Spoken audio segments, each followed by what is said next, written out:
అందరికీ నమస్కారం. నేను మీ doctor Penchal Prasad, consultant physician, Medicover hospital Nellore. ఈరోజు మనము మలేరియా గురించి తెలుసుకుందామండి. మలేరియా అంటే ఏంటి, మలేరియా లక్షణాలు ఎలా ఉంటాయి, మలేరియాని ఎలా రాకుండా చూసుకోవాలి, మలేరియా వచ్చినప్పుడు ఎటువంటి ట్రీట్మెంట్ ఇవ్వాలని దాని గురించి నేర్చుకుందాం. ముఖ్యంగా మలేరియా అనేది ట్రాపికల్ కంట్రీస్లో ఎక్కువగా ఉంటుంది. ట్రాపికల్ కంట్రీస్ అంటే భూమధ్య రేఖకి దగ్గరగా ఉండే కంట్రీస్లో ఎక్కువగా ఉంటుంది. ముఖ్యంగా south east Asia, India, Africa, central America లాంటి దేశాల్లో మనకి ఎక్కువగా మలేరియా కనిపిస్తుంటుంది. మలేరియాని మనం ముఖ్యంగా 4 స్పీషీస్తో లాగా మనం విభజించుకోవచ్చు. Plasmodium falciparum, plasmodium malariae, plasmodium vivax, plasmodium ovale లాగా మనము డివైడ్ చేసుకోవచ్చు. ప్లాస్మోడియం అనేది ఒక ప్రోటోజోవన్ ఇన్ఫెక్షను. మలేరియా ఎట్లా వ్యాప్తి చెంది దాని గురించి మాట్లాడుకుందాం. మలేరియా ముఖ్యంగా అనాఫిలస్ మస్కిటో అనేది మనల్ని బైట్ చేసినప్పుడు మలేరియా సంబంధించిన స్పోరోజాయిడ్ మన బ్లడ్లోకి ఎంటర్ అవుతుంది. ఒకసారి ఈ స్పోరోజాయిడ్ అనేది మన బ్లడ్లోకి ఎంటర్ అయినప్పుడు అది వెంటనే లివర్ని ఎఫెక్ట్ చేస్తుంది. లివర్ని ఎఫెక్ట్ చేసినప్పుడు మనకి మీరోజాయిడ్స్ అనేటివి రిలీజ్ అవుతాయి. ఈ మీరోజాయిడ్స్ మళ్ళీ మన ఎర్ర రక్త కణాలను ఎఫెక్ట్ చేసినప్పుడు మనకి గ్యామెటోసైట్స్ అనేటివి రిలీజ్ అవుతాయి. ఈ గ్యామెటోసైట్స్ అనేటివి మనల్ని మస్కిటో బైట్ చేసినప్పుడు మస్కిటోలోకి ఎంటర్ అయిన తర్వాత స్పోరోగోని జరుపుకొని మనకి గ్యామెటోసైట్స్ని రిలీజ్ చేస్తూ ఉంటాయి. ఈ స్పోరోజాయిడ్స్ మనకి మళ్ళీ మస్కిటో బైట్ చేసినప్పుడు మనిషి యొక్క రక్తంలోకి ఎంటర్ అయ్యి మళ్ళీ సైకిల్ని కంప్లీట్ చేస్తాయి. ముఖ్యంగా మనకి మలేరియాకి సంబంధించిన లక్షణాలు ఎలా వస్తాయంటే, ఈ స్పోరోగోని జరుపుకునేటప్పుడు మనకి పిగ్మెంట్ అనేది రిలీజ్ అవుతూ ఉంటుంది. ఈ ఎర్ర రక్త కణాలు లైసిస్ జరిగినప్పుడు ఈ పిగ్మెంట్ రిలీజ్ అయినప్పుడు మనకు వెంటనే జ్వరం అనేది వస్తూ ఉంటుంది. ఇది ముఖ్యంగా మలేరియా యొక్క లైఫ్ సైకిల్ అని చెప్పుకోవచ్చు. మలేరియా వచ్చిన వ్యక్తి యొక్క లక్షణాలు ఎలా ఉంటాయి?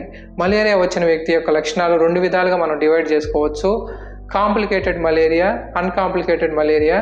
ముఖ్యంగా అన్కాంప్లికేటెడ్ మలేరియా వచ్చిన వ్యక్తులు ఎక్కువగా జ్వరం రావడము, తలనొప్పి, వాంతులు, కళ్ళు తిరుగుతున్నట్లు ఉండడము, ఎక్కువగా స్వెట్టింగ్ అనేది ఎక్కువ రావడము, చిల్స్ అంటారు, వణుకు ఎక్కువగా ఉండడము, ఈ విధంగా మనం చెప్పుకోవచ్చు.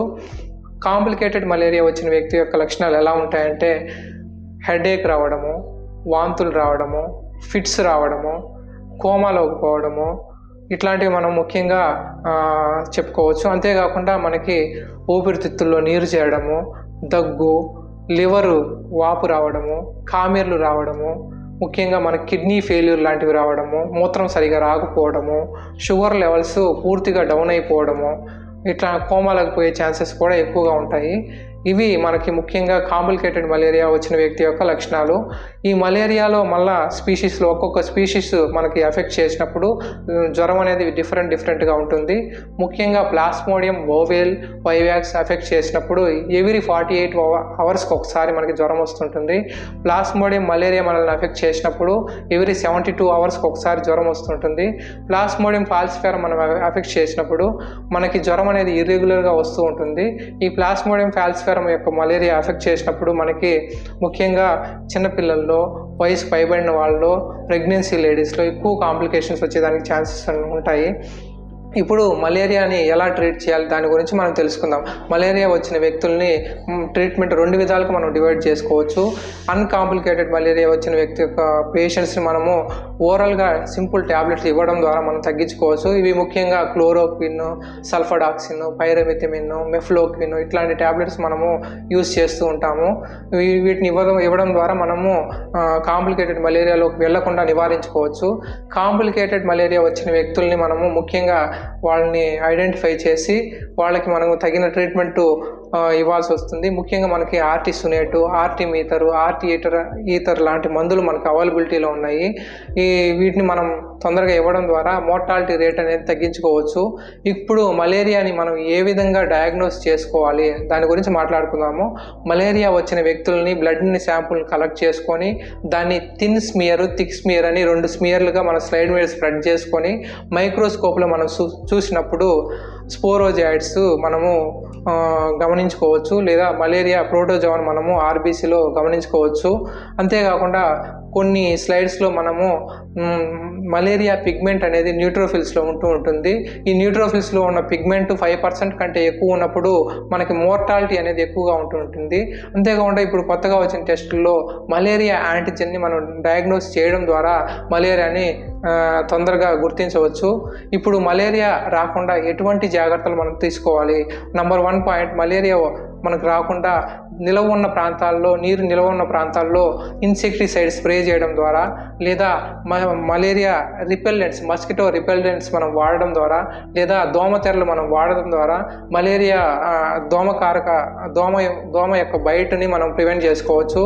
నంబర్ 2, మనకి కీమోప్రొఫైలాక్సిస్. మనం మలేరియా ఎక్కువగా ఉన్న ట్రాపికల్ ఏరియాస్లోకి ట్రాన్స్ఫర్ అయ్యేటప్పుడు లేదా మనము జర్నీ చేసేటప్పుడు మనము కీమోప్రొఫైలాక్సిస్, ముఖ్యంగా క్లోరోక్విన్, మెఫ్లోక్విన్ లాంటిది మనం వాడతాము. మలేరియా ఉన్న ట్రాపికల్ ఏరియాస్లోకి వెళ్ళేటప్పుడు అట్లీస్ట్ 2 వారాల ముందు ఈ ట్యాబ్లెట్ మనం తీసుకొని వచ్చిన తర్వాత 4 వారాల వరకు కంటిన్యూ చేయడం ద్వారా మలేరియా రాకుండా ప్రివెంట్ చేసుకోవచ్చు. అంతేకాకుండా మనకు మలేరియా రాకుండా వ్యాక్సిన్స్ ఇప్పుడు అవైలబిలిటీలో ఉన్నాయి. ఈ వ్యాక్సిన్స్ని మనం తీసుకోవడం ద్వారా మనకు మలేరియా రాకుండా మనం ప్రివెంట్ చేసుకోవచ్చు. పైన జాగ్రత్తలన్నీ మీరు పాటిస్తారని నమ్ముతూ థ్యాంక్ యూ.